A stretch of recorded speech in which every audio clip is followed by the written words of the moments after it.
I will be traveling to Pyongyang, North Korea, to interview President Kim Jong-un. Sony Pictures has pulled the plug on the New York premiere of the new movie, The Interview. The move comes after fresh threats from the hackers behind the cyber attack against Sony Pictures. Major American theater chains have started pulling the movie as well. The threats promise a 9/11 style attack on theaters and moviegoers. Bob Parks is with blackandright.com, joins me now from Washington, where he covers all things political and cultural. And Bob, this is kind of bringing all of it together. This is an absolutely bizarre story. It started with hacked emails, moved into hacked scripts, stolen scripts, and now threats of "we'll kill people if they come out to a movie." Any idea who's behind this yet, or is everyone just still speculating? Oh, it's the Republican Party. I mean, it's Guardians of Peace. That's GOP, right? I'm not going to buy that No. one. I'm not even going to bite, but I know that there's going to be some people saying that. Well, look, we don't know who these people are. They could be some North Koreans, as people are speculating, and it could be some American high school students. I mean, all the messages that come from this group are written in bad English, so I mean, it could be anybody. It could be really. either. Okay, so well, let's read one of those messages. This is the one threatening violence. It says, "Soon all the world will see what an awful movie Sony Pictures Entertainment has made. The world will be full of fear. Remember the 11th of September 2001. We recommend you keep yourself distant from the places at that time."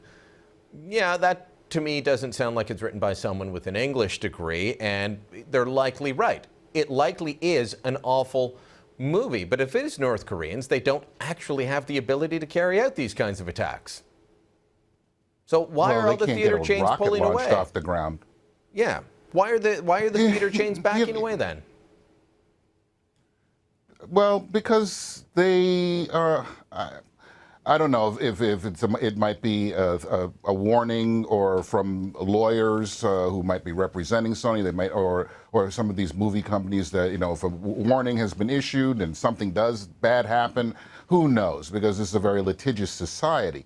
But I mean, I've been listening to some people on the leftist media here lamenting the fact that this is all happening over. I mean, why are they taking it to this level? Because it's a movie about the fictitious assassination of a world leader, when just a few years ago, if you remember, in Toronto, the movie Death of a President received awards, and that was about the assassination of George W. Bush, and everybody thought that that got critical acclaim. So there's multiple layers of hypocrisy in this issue. And if I may divert to one of the issues in this, is going back to the emails that were those embarrassing emails. There's lots of embarrassing emails in there.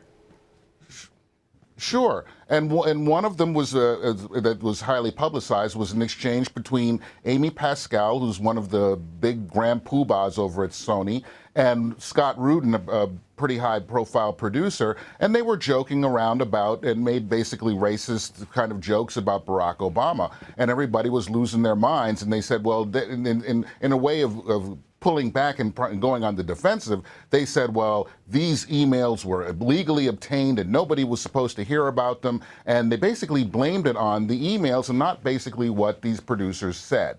Well, let's look at another similar occurrence where people looked at it a totally different way. Donald Sterling, the ex-owner of the Los Angeles Clippers basketball team, was taped illegally in his house. Those recordings were leaked to TMZ Sports, and I always have to put up the quotation marks when it comes to TMZ Sports.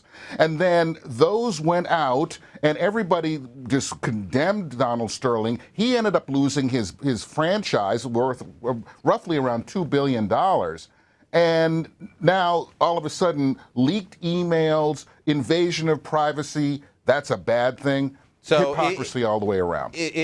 What I'm picking up from what you're saying is, if everyone was treated fairly and equally, Amy Pascal would be out at Sony, and this producer might never work in Hollywood again. But we know they will.